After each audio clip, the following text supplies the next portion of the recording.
Bismillahir Rahmanir Rahim. Lesson 1 of Khulasat-un-Nahw is regarding lafz and its types. A word and its types. Whichever word, whichever lafz comes from human speech, whichever word, whichever speech comes from a human is called lafz. A lafz. A lafz is a word. And if it has no meaning, it's just like sounds like letters, but there is no meaning, then it is muhmal. What is it? Muhmal. And if it has meaning, it is mawdu' or musta'mal. So muhmal words are those which are just meaningless words, and mawdu', a lafz which is mawdu' is a meaningful word. Yeah? That's the first definition we need to know about, in types of lafz.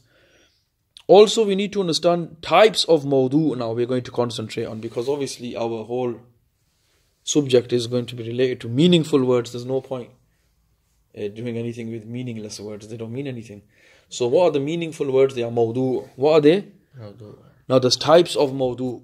A mawdu' word can be singular, which is mufrad, or it can be a compound, which is murakkab. Okay? It can be either singular or murakkab, compound. Now, moving further, a single mawdu' word is called mufrad or kalima.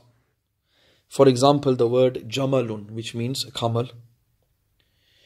And the gathering of more than one mawdu' word is known as murakkab.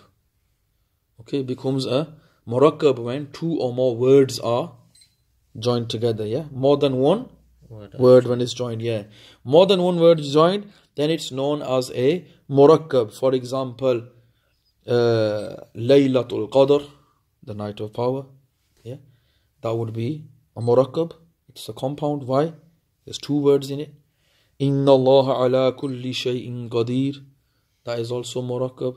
Indeed, Allah is powerful over everything.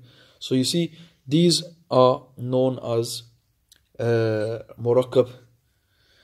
Next thing is, a murakkab can be of two types. A murakkab can be tam, which means complete, or a murakkab can be naqis, which means incomplete. Alright? Defective. And tam is like perfect, perfected, and one is like defective. So whichever murakkab, like a compound, which is incomplete, is known as murakkab naqis. Meaning whatever is being said is incomplete.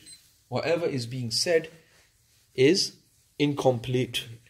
And it is also known as murakkab ghair mufid, a compound which is not useful. For example, ma'ul bahri, the water of the sea. Now that doesn't really give complete benefit. It's like the water of the sea, and then the next thing that comes in your mind is like, what about it? It doesn't tell you anything about it. So it's a murakkab which is naqis. What is a murakkab? It's naqis. It's incomplete. So next, whichever murakkab is going to, compound is going to give a complete meaning. Whatever is being said is complete. Then it is known as murakkab tam, like a complete compound. A murakkab tam. For example, Allahu ahadun, Allah is one. See, he's giving you complete news. Allah, what about Allah? Allah is one. You get it? So like this. La takdhib, do not lie. And then a murakkab tam is also called murakkab mufid. This is a useful compound. Why is it? Useful compound. Murakkab mufid. And it's also known as a jumla.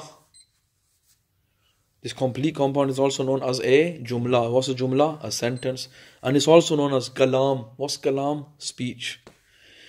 Now, types of jumla is going to mention briefly now 4 types of jumla, 4 types of sentence. Number 1, whichever sentence is composed of a mubtada and a khabar is known as jumla ismiya. Is known as jumla ismiya. So basically it has a mubtada and a khabar. It has like a subject, a beginning part, and then it has a khabar, which is like news, a report for it. Do you get it? Yeah. So then the second one after this is jumla fi'liya. Second type of sentence is going to be jumla fi'liya. This one is going to begin with a fi'l. And what is going to come after the fi'l is a fa'il. Or it would be fi'l with naib fa'il. It would be a fi'l and a fa'il.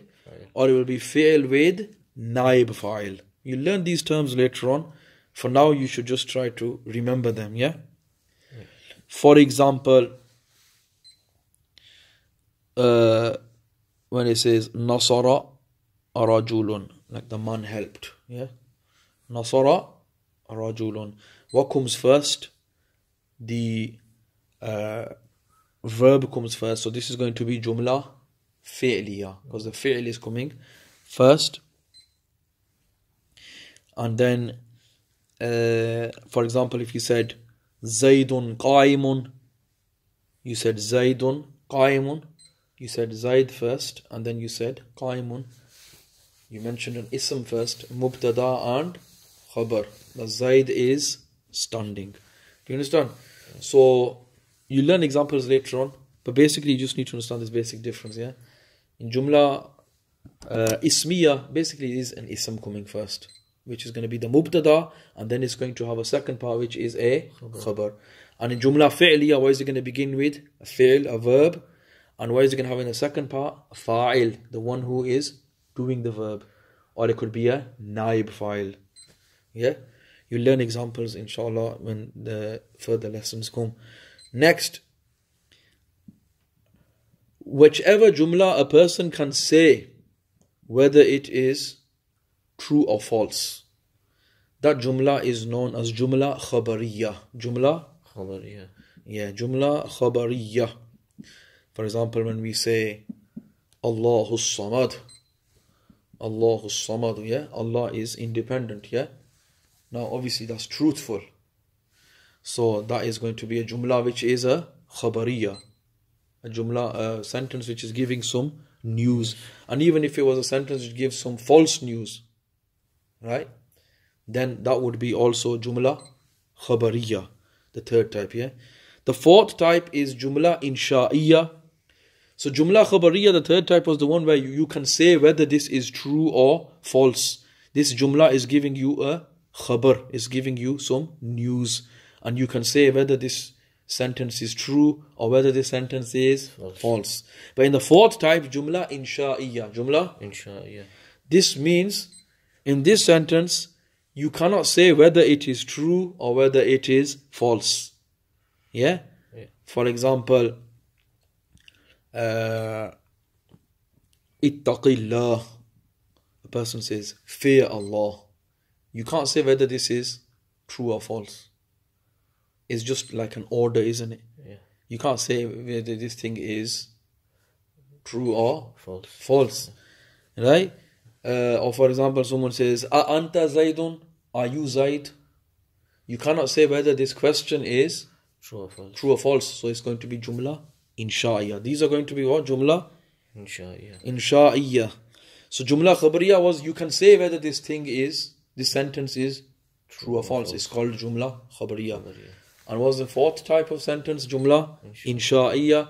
You can't say whether it is true or false. So them will be things like an order, like a prohibition, telling someone don't do something, like a question, things like this. So these are the 4 types of jumla.